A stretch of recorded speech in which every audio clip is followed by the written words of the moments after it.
yung bang respondents ay being prosecuted or being tried in Philippine courts.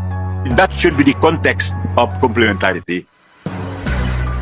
Si former President Duterte ba at sila, yung mga kanyang major correspondents ay meron ng prosecutor na Pilipino, prosecutorial office na may nakapending na reklamo laban sa kanila na iniusig.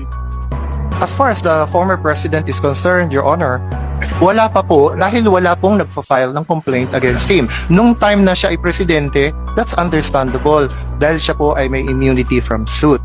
Pero ngayon po na hindi na siya presidente, wala namang nagpa-file ng complaint sa kanya. Yung gobyerno ba mismo, yung prosecutor mismo ay hindi pwedeng mag-file on their own sapagkat merong krimen na naganap sa Pilipinas under our laws and our international law. Ang ating usual procedure po ay merong complainant, halimbawa yung biktima, kung sila po ay nag-allege na ang presidente ang siyang pasimuno ng lahat ng ito, ay sila po ang dapat na mag-file ng kaukulang complaint. Motu proprio ang gobyerno hindi pwedeng mag-file? Pinagbabawat ba yan? Kasi po ang hindi po yun ang ating normal na proseso na mag-iimbestiga, magko-conduct ng preliminary investigation ang ating prosecutor nang wala namang nakahain na reklamo